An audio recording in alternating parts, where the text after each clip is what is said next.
On aurait une bien fausse idée de l'Église des Gaules si on la jugeait d'après les discussions déplorables qui eurent lieu sur la juridiction et d'après les critiques de Saint Jérôme et de Sulpice Sévère. Nous avons dû les présenter les unes et les autres avec franchise. Mais il serait peu philosophique de baser sur quelques faits particuliers une idée générale.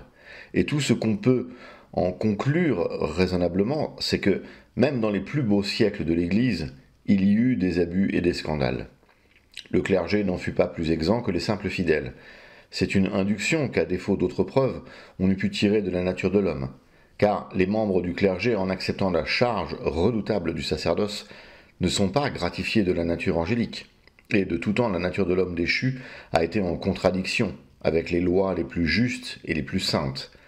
Du reste, avouons que ce serait avoir une triste vue que de remarquer seulement les ombres sur le tableau magnifique qu'offre notre Église à toutes les époques, car elles ne sont que comme ces nuages légers que l'œil distingue à peine dans l'éclat d'un ciel pur. Si elle eut au Ve siècle des vigilances et des maximes, des clercs amis du monde, des solitaires sauvages et hypocrites, elle peut mettre en regard la masse imposante d'un clergé dont la science égalait la sainteté. Si vous voyiez, disait Paulin de Nôle, ces évêques dignes du Seigneur, Exupère de Toulouse, Simplicius de Vienne, Amandus de Bordeaux, Dogienanius d'Albi, Dynamius d'Angoulême, Vénérandus d'Auvergne, Alétus de Cahors, Pégasius de Périgueux, vous reconnaîtriez en eux de dignes gardiens de la foi. Fin de citation. Nous pourrions nommer avec autant de justice tous ces grands évêques si nombreux à l'époque où nous sommes arrivés et dont nous aurons occasion, plus tard, de raconter les actions glorieuses, les admirables vertus. À côté d'eux brillent des prêtres illustres, les Riparius, les Desiderius et tous ces pieux cénobites dignes enfants de Saint Martin, de Saint Honorat, de Jean Cassien, et dont nous devons maintenant retracer l'intéressante histoire. L'esprit de Saint Martin avait survécu dans ses disciples. Outre ceux qui restèrent à Marmoutier, nous connaissons Maximus et Clarus, dont nous avons déjà parlé. Martin, qui gouverna un monastère à Saintes. Un autre Martin, abbé dans le monastère de Brive. Florentius, fondateur du monastère de Glaune, sur les confins des territoires d'Angers et de Nantes. Maurilius, d'abord solitaire, puis évêque d'Angers. Et Sulpice Sévère, le plus célèbre de tous et qui fonda, comme nous l'avons vu, un monastère au village de Primuliac, près d'Élusone.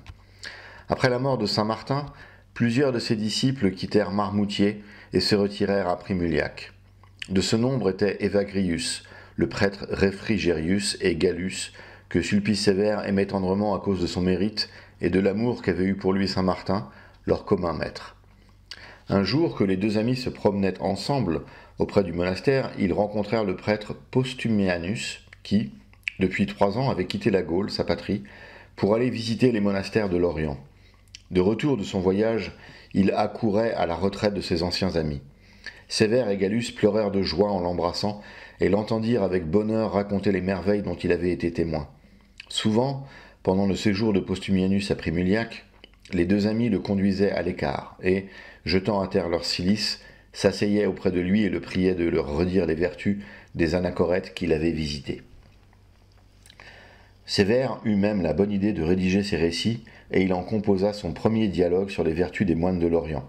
Les trois amis ne pouvaient s'entretenir de ces anges de la terre sans que leur pensée se reportât sur Martin, dont la gloire avait pénétré jusqu'au fond de la Thébaïde avec sa vie composée par Sulpice Sévère. Gallus, qui l'avait suivi dans toutes ses courses apostoliques, fut obligé de raconter à Postumianus ce qu'il avait vu de ses vertus et ses miracles. Sévère recueillit les paroles de Gallus et en composa son deuxième dialogue, qui est comme un supplément à la vie du saint évêque de Tours. Les dialogues de Sulpice Sévère sont écrits avec cette aimable et élégante simplicité que l'on admire dans la vie de Saint Martin et dans l'abrégé de l'histoire sacrée. Le pieux auteur composa ce dernier ouvrage pendant les instants de loisir que lui laissait la direction de son monastère. Il partagea sa vie entre l'étude et la pratique de la vertu. Ses disciples marchèrent sur ses traces. Un des plus célèbres est Evagrius, qui composa à Primuliac plusieurs de ses ouvrages. Ces discussions entre le chrétien Théophile et le juif Simon, entre le chrétien Zachée et le philosophe Apollonius. À Primuliac, comme à Marmoutier, L'étude fut en honneur, et Sévère y continua avec son ami Paulin de Nôle, cette correspondance dont nous avons déjà donné quelques extraits, et qui mérite de fixer l'attention comme un des plus précieux monuments de notre littérature religieuse. Sévère, pour porter ses lettres à Nôle, se servait quelquefois de vigilance, mais plus ordinairement de frère Victor. Frère Victor n'était pas le plus brillant des hôtes de Primuliac, mais s'il n'égalait pas les autres en sciences, il les surpassait peut-être en vertu.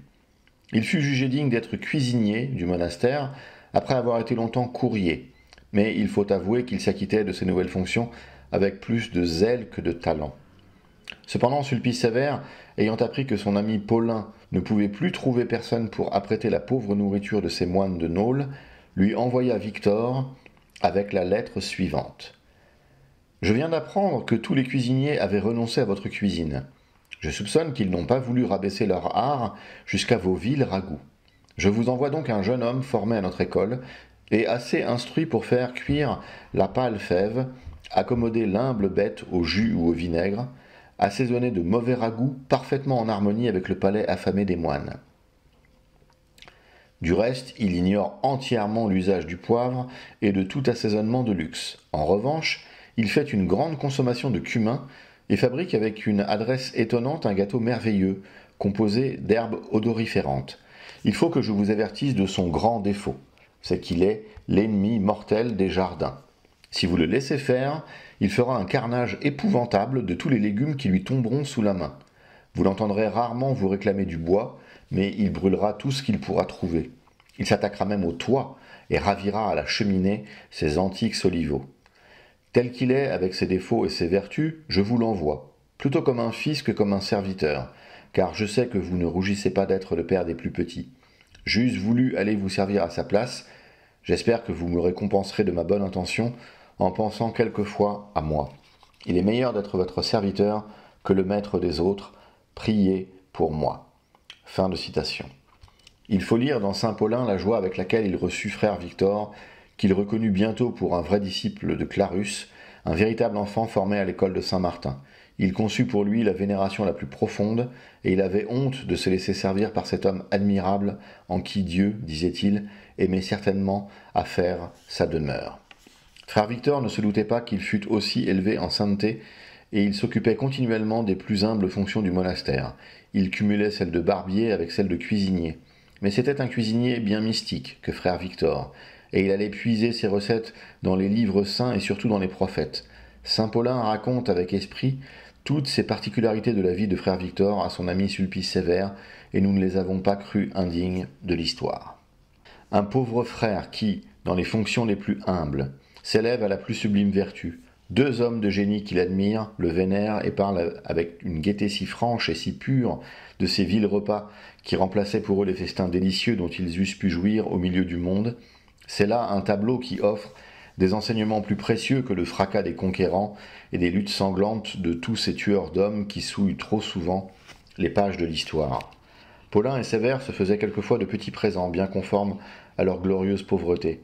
Sévère avait envoyé à son ami un manteau de poils de chameau, semblable à ceux que portaient les moines de Marmoutier, et qui était devenu probablement le costume habituel de tous les enfants de Saint-Martin.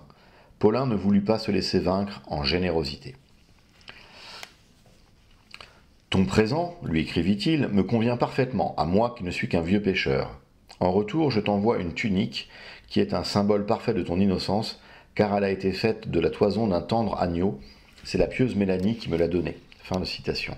Quelque temps après, Paulin envoya à Sévère un présent bien plus précieux.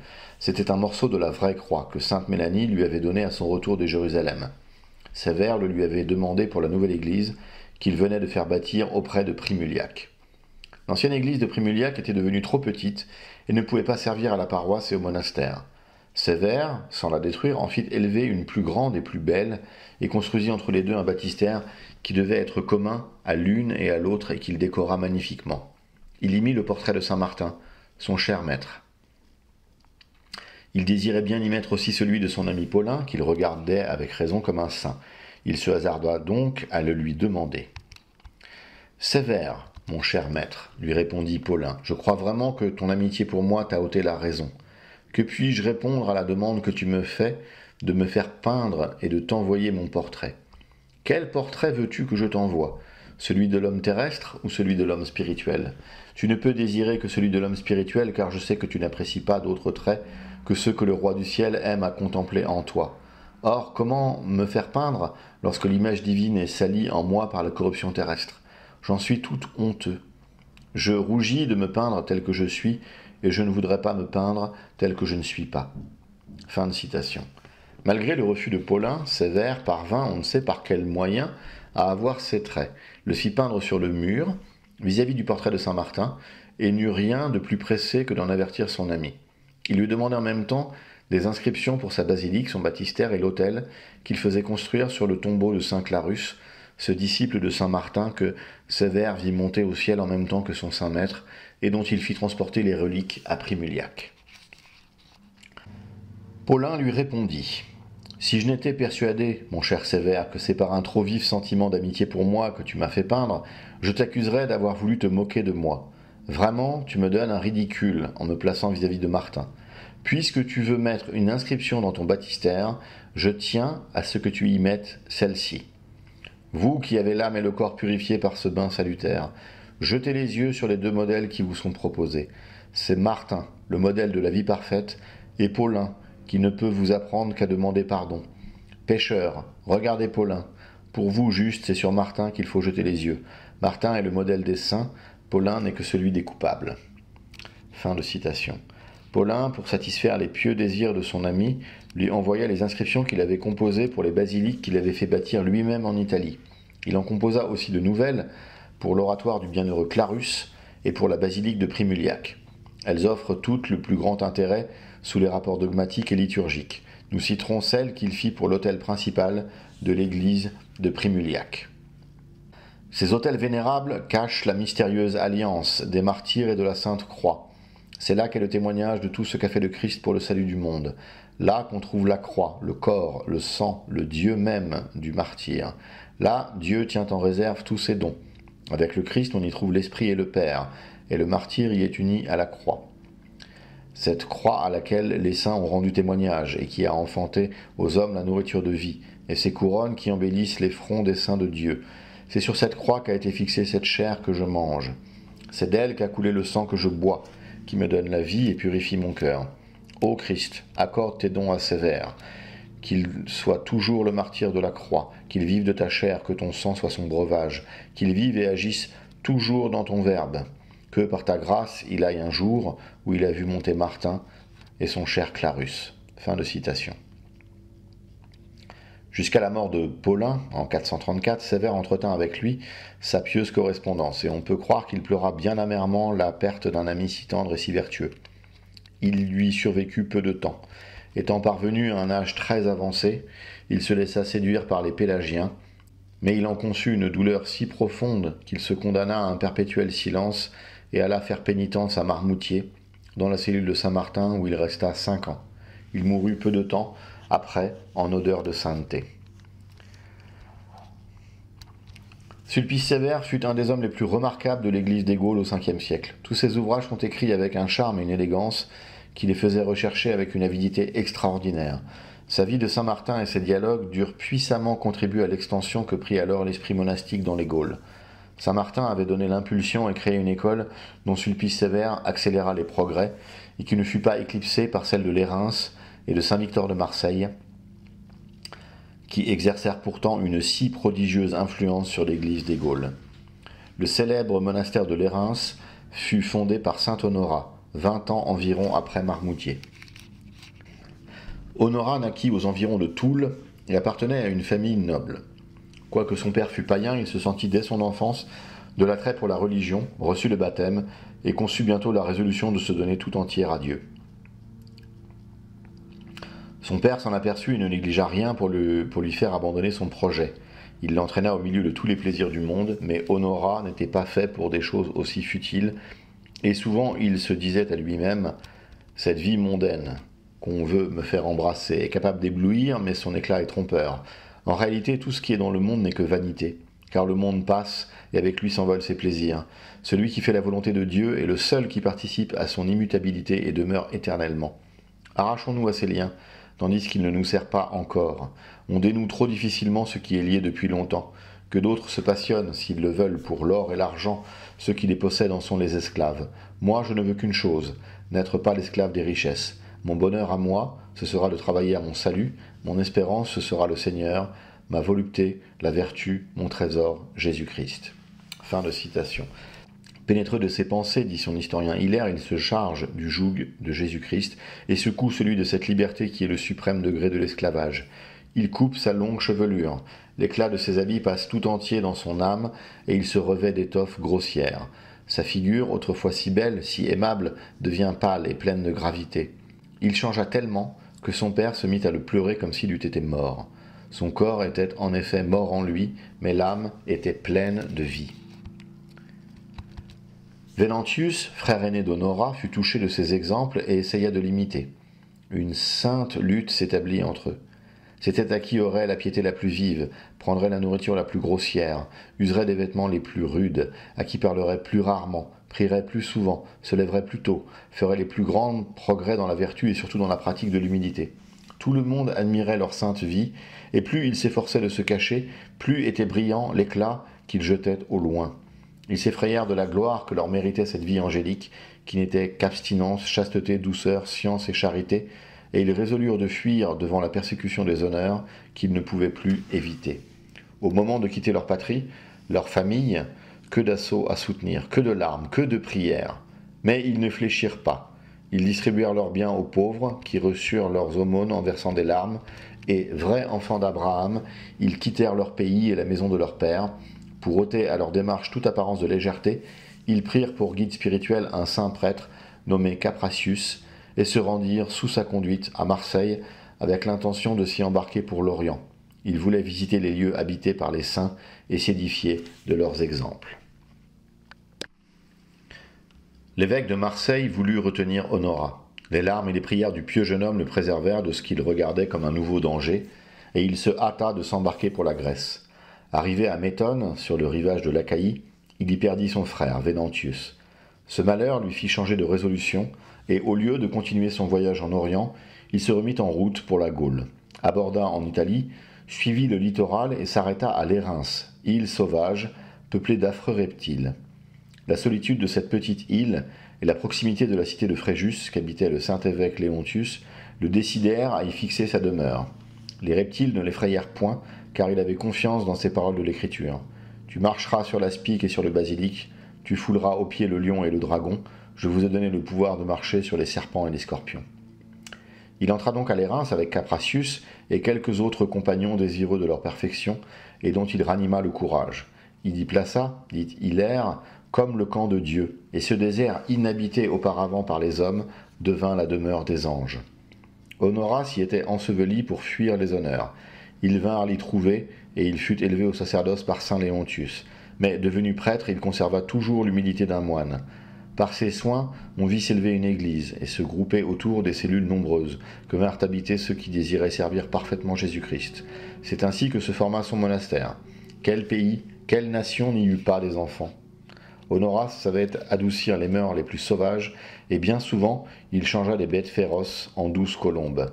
Il veillait avec un soin extrême à ce que personne, à Lérins, ne fût triste ou tourmenté des idées du monde. Il pénétrait toutes les inquiétudes de ses disciples, voyait leur âme, pour ainsi dire, n'en surchargeait aucun le travail et ne leur permettait pas non plus de s'engourdir par un trop long repos.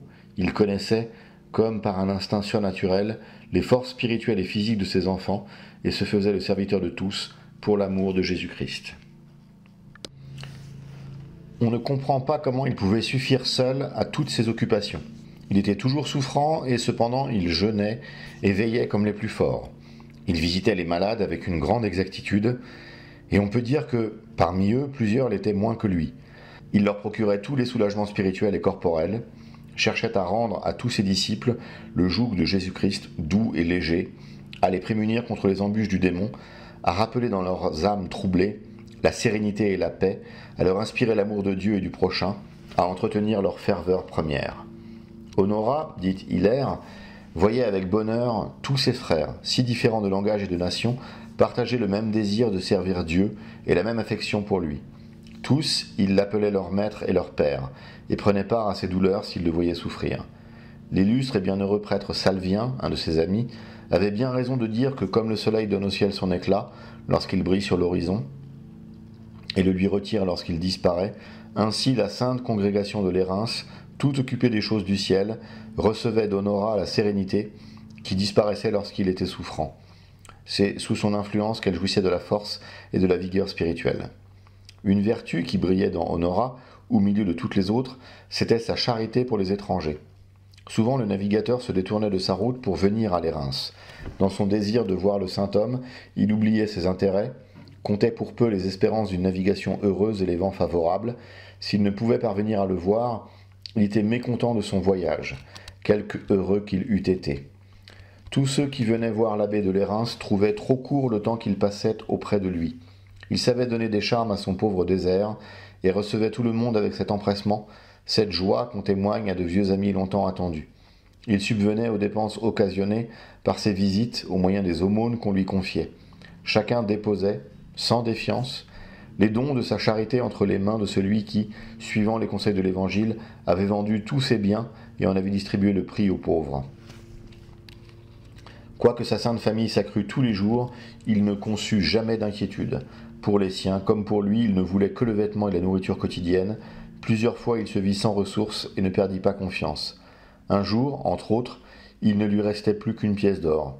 Un pauvre s'étant présenté, il la lui donna, et dit à Hilaire et à plusieurs autres de ses disciples qui étaient près de lui, « Il faut bien que quelqu'un vienne nous apporter notre nécessaire, puisque nous n'avons plus rien. » 3 ou 4 heures s'écoulèrent à peine, et la personne sur laquelle il comptait arriva. Malgré son désir de l'obscurité et de l'oubli, il était obligé de recevoir beaucoup de lettres. Il y répondait avec gravité, et surtout avec une douceur parfaite. C'est à cette dernière qualité que fit un jour allusion le bienheureux Eucher, si illustre dans le monde et plus illustre encore en Jésus-Christ. Ayant reçu d'Honorat une lettre écrite sur des tablettes enduites de cire, selon la coutume, il lui répondit « Vous avez rendu son miel à la cire ». Eucher, qui écrivait à Honorat ces gracieuses paroles, avait été quelque temps son disciple. Ce grand homme, dégoûté d'un monde dont les richesses et les honneurs étaient incapables de le satisfaire, avait, étant encore à la fleur de l'âge, conçu le généreux projet de s'ensevelir dans la solitude pour s'y consacrer tout entier à la vertu. Après avoir étudié quelque temps à Lérins les règles de la vie parfaite, il se retira avec ses 4 enfants et sa femme Gala dans la petite île de Léraud, séparée de Lérins seulement par un rocher et un trajet de mer d'environ 60 pas. Gala s'y chargea de l'éducation de ses 2 filles dont elle fit des saintes, en se sanctifiant elle-même. Eucher prit soin de ses 2 fils, Veranius et Salonius, qu'il conduisit ensuite à Lérins, où ils eurent pour guide spirituel Honorat lui-même, et pour maître dans les sciences Salvien et Vincent, distingués par leur sagesse et leur éloquence. Vincent, bien jeune encore, avait préféré l'obscurité du monastère au monde où il eût pu briller avec éclat. Salvien s'était fait l'imitateur de Paulin de Nole et de Cher. Après avoir converti sa femme, Palladia, qu'il avait épousée étant encore païenne, il lui avait inspiré tant d'ardeur pour la perfection qu'elle avait consenti à vivre dans une parfaite continence. Après la mort de son épouse, Salvien vendit ses biens, en distribua le prix aux pauvres et se retira à Lérins, qu'il quitta lorsqu'il fut élevé au sacerdoce par l'évêque de Marseille, qui l'attacha à son église. Ce fut vers le même temps qu'Honorat reçut, à Lérins, Maximus, qui fut depuis son successeur, Lupus, que nous verrons briller sur le siège épiscopal de Troyes, et un jeune breton nommé Faustus, dont nous aurons occasion de parler souvent dans la suite de cette histoire. Mais le saint abbé de Lérins, environné de tous ses disciples qui, à son exemple, avaient quitté les grandeurs du monde et les richesses pour l'amour de Jésus-Christ, tournait souvent les yeux vers sa patrie, où il avait laissé un de ses parents, ébloui des charmes du monde, et dont il désirait vivement faire la conquête. C'était Hilaire pour lequel il avait l'affection la plus tendre, et qui nous a raconté lui-même les efforts d'Honorat pour l'arracher à ses funestes illusions. En ma faveur, dit-il, il n'a pas dédaigné de revenir dans sa patrie qu'il avait abandonnée et d'entreprendre un long voyage que ses infirmités durent lui rendre bien pénible. J'aimais alors beaucoup le monde et il essaya de me faire aimer Jésus-Christ. Il serait trop long de raconter tous ses efforts ingénieux. Voyant que j'écoutais à peine ses pieux discours, il eut recours à son moyen accoutumé, la prière, et il éleva jusqu'aux oreilles de Dieu ces cris d'amour auxquels j'étais insensible. Je résistais toujours. Je fis même serment de ne changer jamais ce qui ne l'empêchait pas de me dire, dans un esprit que j'appellerais prophétique, « Ce que tu me refuses, Dieu me l'accordera. » Que de larmes il a répandu pour amollir la dureté de mon cœur. Comme il m'embrassait, comme il me serrait sur son cœur, il combattait pour mon salut. Mais il fut forcé de l'avouer, je remportai sur lui une triste victoire. Il me laissa pour quelque temps après ces derniers assauts. Ce fut alors que la main de Dieu vint elle-même m'agiter, me dompter. Quel flot tumultueux, quelles tempêtes s'élevèrent tout à coup dans mon cœur, que de fluctuations, de désirs, de résistance. Le sommeil avait fui de mes yeux. D'un côté, le bon Seigneur m'invitait, de l'autre, le monde s'offrait à moi avec tous ses charmes. J'hésitais, je ne savais à quoi m'arrêter, qui je devais abandonner. Ô bon Jésus, grâce à vous qui avez brisé mes chaînes, à la prière de votre serviteur Honora, je me hâte d'aller à lui, il m'embrasse avec tendresse et m'emmène tout joyeux et triomphant dans son monastère, où, à son exemple, je voulais m'ensevelir dans un éternel oubli. Fin de citation. Peu de temps après l'arrivée d'Hilaire au monastère de Lérins, Honora fut élu évêque d'Arles, nous sommes en 426, et forcé de quitter ses chers enfants. Il emmena Hilaire avec lui, mais il fut obligé de le laisser retourner bientôt dans sa chère solitude qu'il aimait passionnément depuis qu'il avait quitté le monde. Ce fut au retour d'Hilaire à Lérins que saint Eucher lui dédia son bel ouvrage intitulé « Éloge du désert ». Autrefois, lui dit-il, vous avez montré un grand courage en quittant votre famille et votre patrie pour vous cacher dans cette solitude toute environnée des flots de la grande mer. Votre courage est plus grand encore aujourd'hui que vous y retournez pour la seconde fois. Lorsque, pour la première fois, vous êtes venu l'habiter, vous aviez pour maître et pour guide celui qui fut ensuite votre chef au milieu des célestes combats.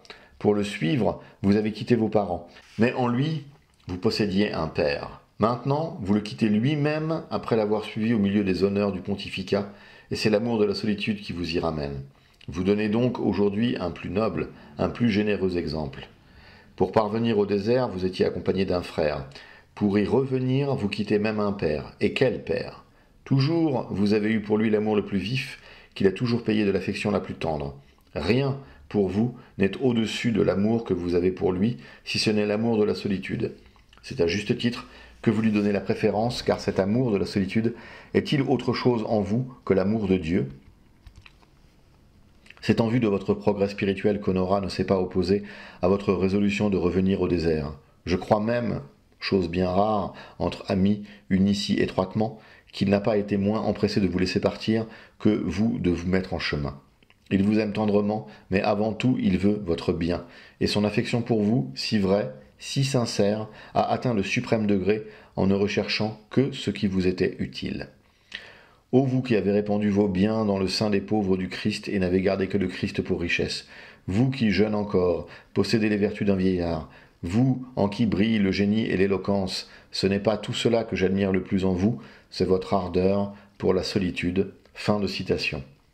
Eucher, dans cet ouvrage magnifique où il peint avec tant d'éloquence les douceurs de la solitude, ne pouvait oublier Lérins. Voici comment il exprime son admiration pour cette île des saints. Ô bon Jésus, quelle société d'amis de Dieu j'y ai vu. Ils exhalaient les parfums les plus précieux, on sentait la douce odeur de leur vie, et la beauté de leur âme se reflétait sur leur visage. Unis par la charité, remplis d'humilité et de la piété la plus tendre, fermes dans l'espérance, modestes dans leur démarche, promptes à obéir, silencieux, toujours sérieux, on pense en les voyant à une famille d'anges. Ils n'ambitionnent et ne désirent que Dieu, lui seul est l'objet de leurs vœux. Ils n'aspirent qu'à la vie bienheureuse, mais n'ont-ils pas déjà cette félicité vers laquelle ils soupirent avec tant d'ardeur? Désireraient-ils être séparés des pécheurs? Ils le sont. Voudraient-ils posséder une vie chaste et pure? Ils la possèdent. Souhaiteraient-ils de consacrer tous leurs jours aux louanges de Dieu? Ils le font. Ambitionneraient-ils de jouir de la cité des saints? Ils en jouissent. Désireraient-ils posséder Jésus-Christ? Ils le possèdent déjà. Atteindre la perfection de la vie du désert? Ils y sont arrivés. Ainsi, par la grâce infinie de Jésus-Christ, ils ont dès à présent la plupart des choses qu'ils pourraient souhaiter pour l'avenir. Au milieu de leurs espérances, ils possèdent la réalité, et au milieu de leurs travaux, ils trouvent par avance ce qui fera un jour leur récompense. Je dois mes respects, dit encore ailleurs saint Eucher, à tous les lieux sanctifiés par la retraite des hommes pieux, mais j'avoue que c'est surtout ma chère Lérins que j'honore, elle qui a reçu dans ses bras tant d'hôtes, échappés au naufrage d'un monde orageux, accablés de l'atmosphère de feu qui pesait sur eux, et qui ont pu respirer avec tant de bonheur sous les frais ombrages où règne le souffle bienfaisant du Seigneur. L'Érins est arrosée d'eau délicieuse, elle est verdoyante et émaillée de fleurs. Elle offre 1000 charmes à l'odorat et aux yeux. Elle est pour ses heureux habitants l'image du paradis qu'ils posséderont un jour. Elle est digne d'avoir reçu d'Honorat des règlements célestes, digne d'avoir eu pour fondateur et pour père ce grand homme, dont l'esprit ferme et vraiment apostolique se reflète avec tant de majesté sur son aimable visage. Elle est digne de l'avoir possédé pour l'envoyer recueillir ensuite tant d'honneurs, digne encore d'avoir tant de moines illustres, tant de prêtres que les églises envient. À la place d'Honorat, elle a aussi pour père Maximus, dont le nom est si illustre et qui méritait de lui succéder. Elle possédait autrefois le vénérable Lupus, image si vraie du loup de la tribu de Benjamin, et son parent Vincentius, perle précieuse dont l'éclat est intérieur. Elle possède encore aujourd'hui Capratius, l'émule des anciens cénobites, et tous ces vieillards qui ont transporté au milieu de nous un monastère d'Égypte avec ses cellules séparées. Fin de citation. Le monastère de l'Érins, déjà si parfait sous la direction d'Honorat, prit encore un éclat nouveau sous celle de Maximus, lorsqu'il fut choisi pour abbé en 426. Les moines lui obéissaient avec tant de joie qu'il ne s'apercevait pas de la sévérité de la règle. Il y avait peu de temps qu'il gouvernait son monastère lorsqu'on voulut l'élever sur le siège de Fréjus.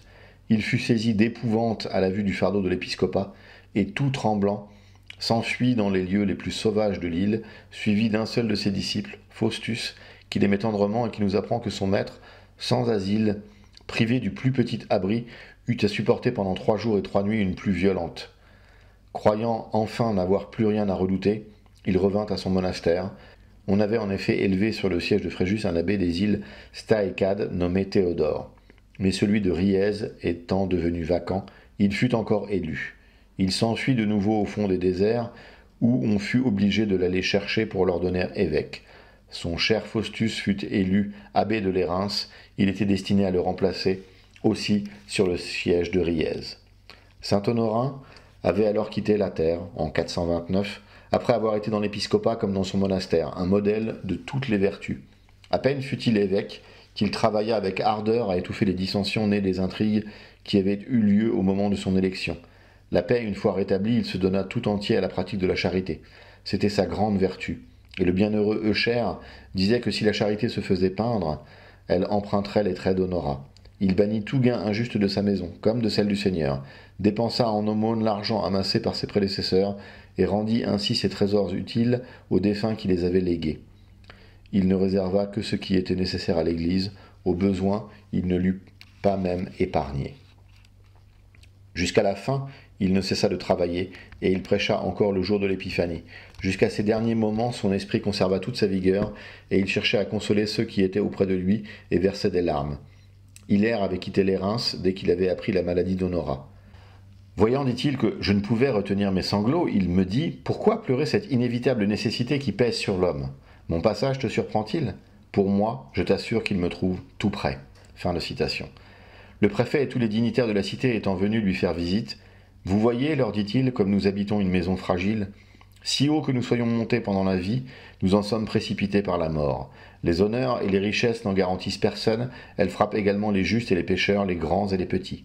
Nous devons à Jésus-Christ bien des grâces de ce qu'il a vivifié notre mort par l'espérance de l'immortalité. En nous apportant la vie éternelle, il a détruit l'horreur que nous eût inspiré une mort éternelle. Vivez de manière à ne pas craindre la fin de cette vie que vous devez considérer comme un voyage. La mort n'est pas un mal, si elle ne conduit pas au supplice. C'est à la vérité une dure séparation que celle de l'âme et du corps, mais bien plus dure sera leur union dans les flammes éternelles, si, pendant la vie, l'esprit, convaincu de sa supériorité, ne déclare pas la guerre au corps et à ses vices. Agissez ainsi, c'est le conseil que je vous laisse, en partant, votre Honorat, qui vous convie au royaume des cieux. Fin de citation. Peu après, le saint évêque d'Arles s'assoupit et sans effort, sans agonie, s'endormit du sommeil de la mort. C'est alors qu'éclata plus que jamais la vénération que tous avaient pour lui. Chacun voulut le voir, après sa mort, posséder quelque chose qui lui eût touché, qui lui eût appartenu, et on brûlait devant son cercueil de l'encens et des parfums précieux. Honorat n'avait été que 2 ans évêque d'Arles. Il eut pour successeur Hilaire, son disciple bien-aimé. Les moines de Lérins répandirent sans doute bien des larmes en apprenant la mort de leur père qui leur portait une affection si tendre. Ils perdirent encore, bientôt après, le bienheureux Capratius, ce guide d'Honorat qui les édifiait depuis la fondation du monastère.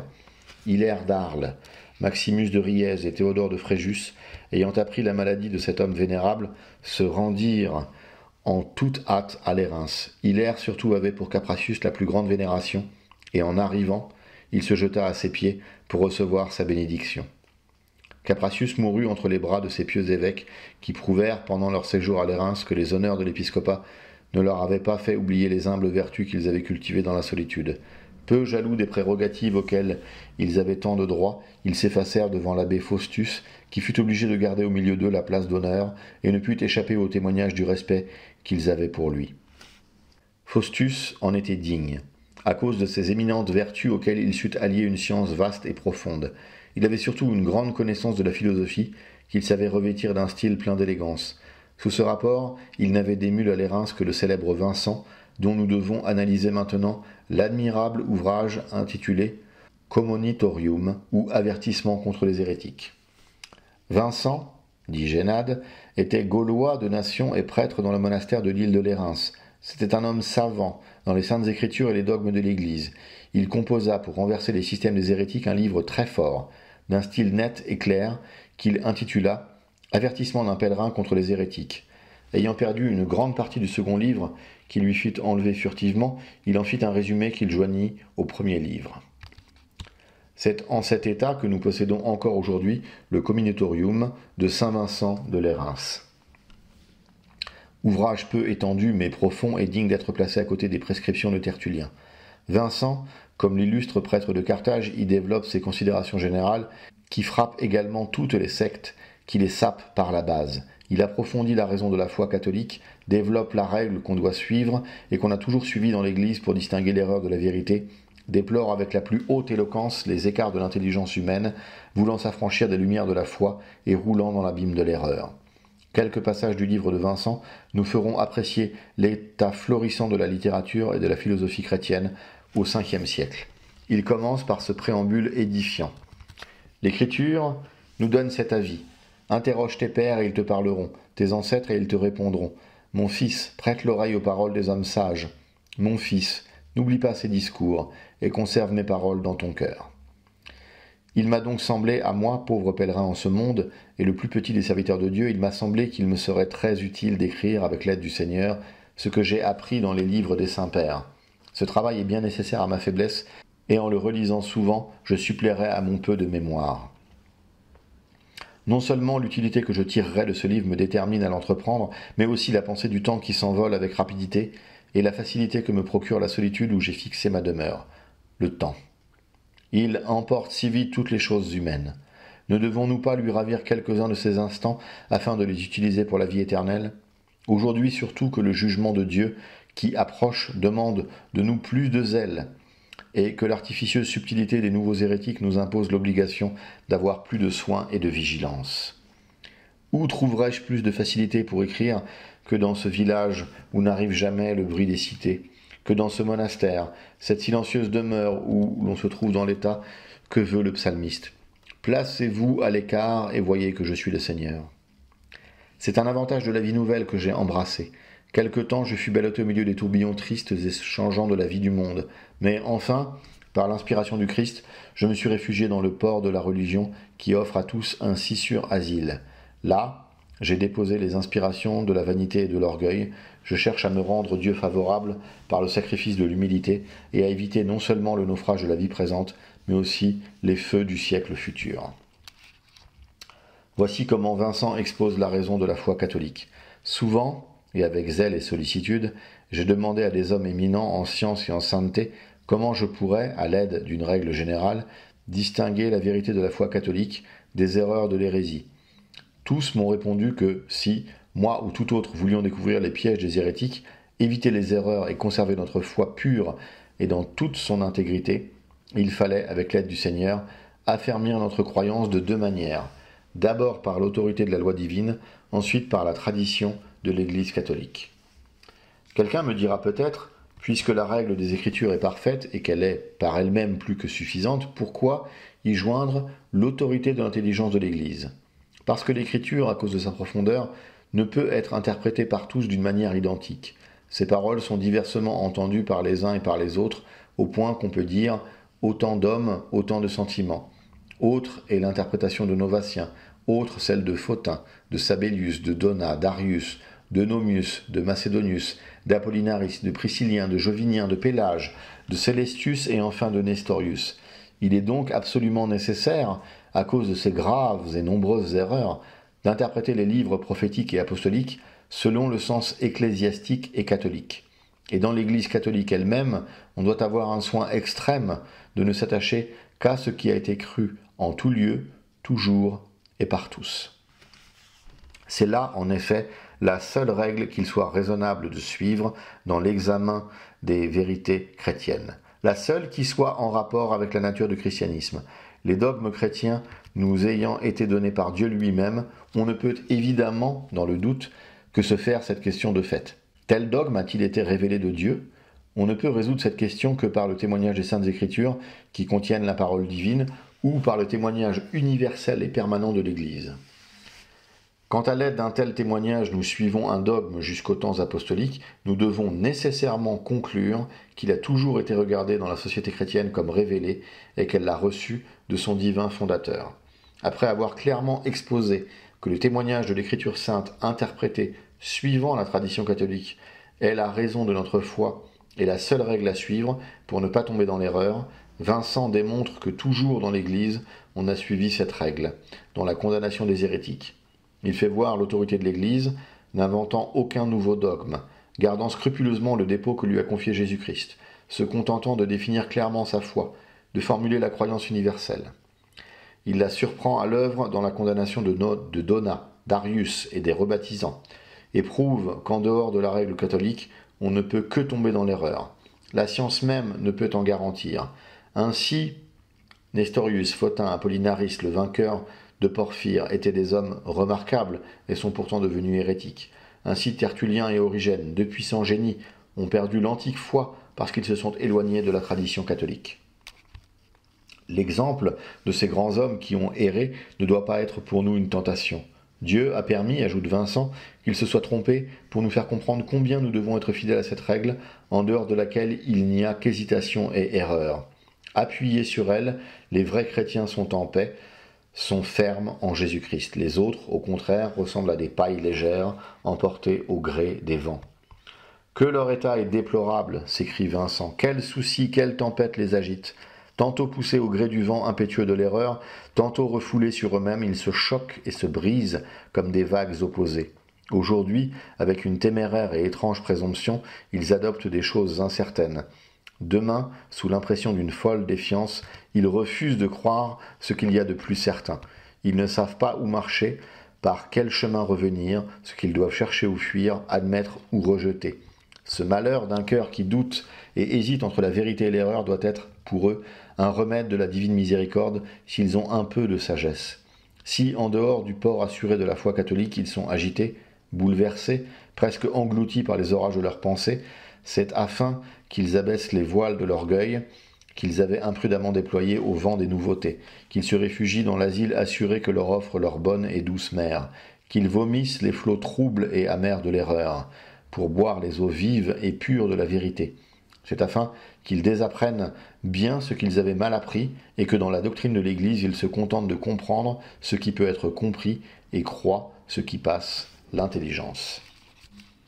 Quand j'y réfléchis, je m'étonne toujours davantage de la folie de certains hommes, de leur impiété, de leur passion pour l'erreur, qui les porte à ne pas se contenter d'une règle de foi donnée et reçue anciennement, à chercher sans cesse du nouveau, à vouloir toujours ajouter, changer, retrancher dans la religion, comme si elle n'était pas une doctrine céleste, comme s'il ne suffisait pas qu'elle ait été révélée une fois, comme si elle était une institution humaine qui ne put arriver à sa perfection que par des réformes et des corrections continuelles. Quelqu'un dit, peut-être ne peut-il donc y avoir aucun progrès religieux dans l'Église du Christ ? Je souhaite qu'il y en ait un, et un très grand. Pourrait-il y avoir quelqu'un assez ennemi de Dieu et des hommes pour le comprimer, pour l'arrêter ? Mais il faut que ce soit un vrai progrès et non un changement. Ce qui constitue le progrès d'une chose quelconque, c'est qu'elle croisse. en elle-même et sans changer d'essence. Ce qui constitue son changement, c'est qu'elle passe d'une nature à une autre. Qu'elle croisse donc, et avec force et vigueur, l'intelligence, la science, la sagesse de chacun et de tous, de l'individu comme de l'Église, qu'elle croisse en raison des âges et des siècles, mais qu'elle ne sorte pas de leur être, que toujours le dogme soit le même, que le sens du dogme ne change pas de nature. Le progrès religieux dans les âmes doit se modeler sur celui des corps, qui, en grandissant avec les années, restent cependant les mêmes.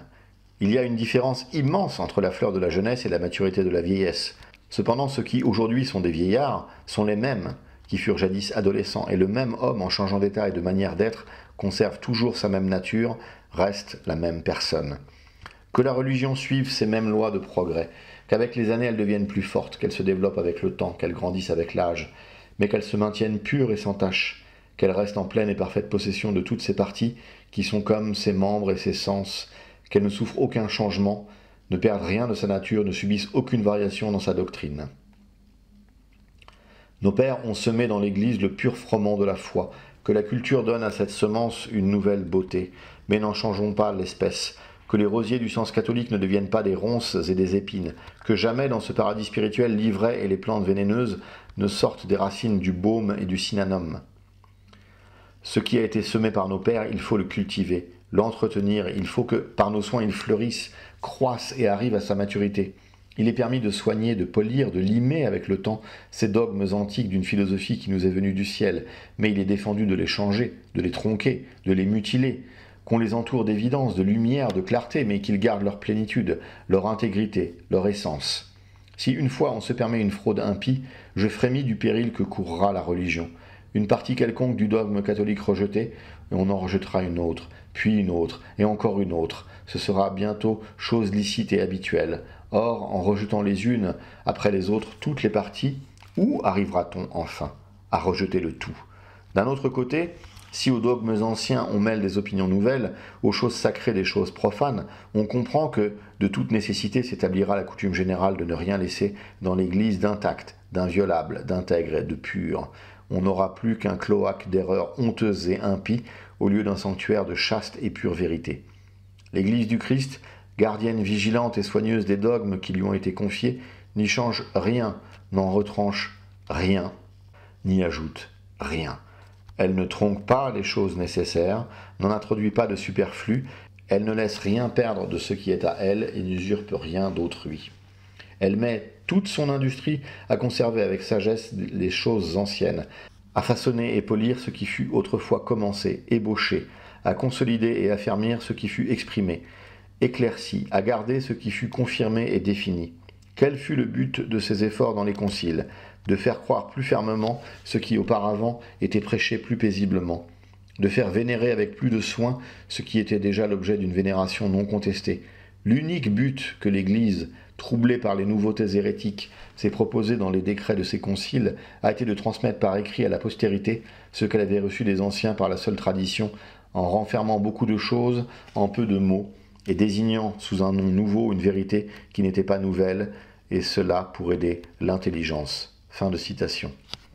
Après une exhortation pathétique à éviter toute nouveauté profane, à garder fidèlement le dépôt sacré des vérités que nous donna Jésus-Christ, à éviter les faux prophètes qui viennent à nous couverts de peaux de brebis et sous des dehors hypocrites, Vincent termine son premier avertissement en nous donnant les moyens d'éviter leurs pièges. Pour les vérités définies, on doit s'en tenir scrupuleusement aux décisions des conciles universels de l'Église catholique.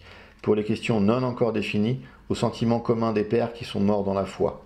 Les pères sont en effet les plus sûrs témoins de la foi de leur temps, et en suivant leurs sentiments unanimes, on ne peut s'éloigner de la vérité catholique.